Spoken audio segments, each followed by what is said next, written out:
est donc un désavantage, mais Kremer se crache dans les mains et signe les 3 premiers scratchs du rallye. Son avance est minime, mais il est devant.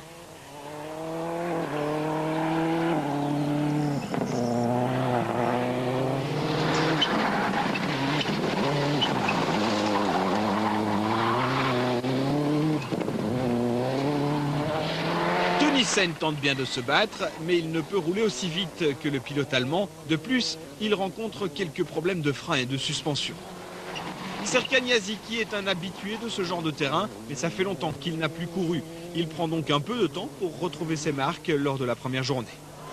Potapov est quelque peu en retrait. Lors des Mille-Miglia, les 2 voitures de l'équipe Itera ont été sérieusement endommagées. Du coup, les pilotes ont reçu des instructions fermes de la part de leur équipe.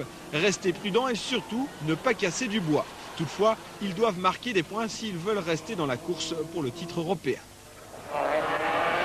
Outre Yaziki, Kazaz est l'un des pilotes turcs de niveau européen. À bord de sa Subaru Impreza WRC, Erkan a un peu de mal à tenir le rythme des leaders, mais au terme de la première journée, il parvient tout de même à se hisser au 3e rang à 36 secondes de Kremer.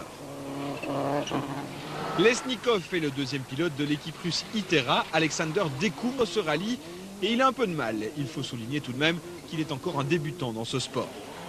Pour Tönnissen, la course s'achève en catastrophe.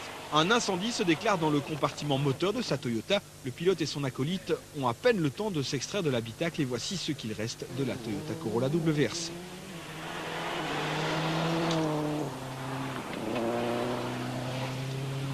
Armin Kremer est seul en tête et même une violente averse en toute fin de course ne le prive pas de sa première victoire de l'année.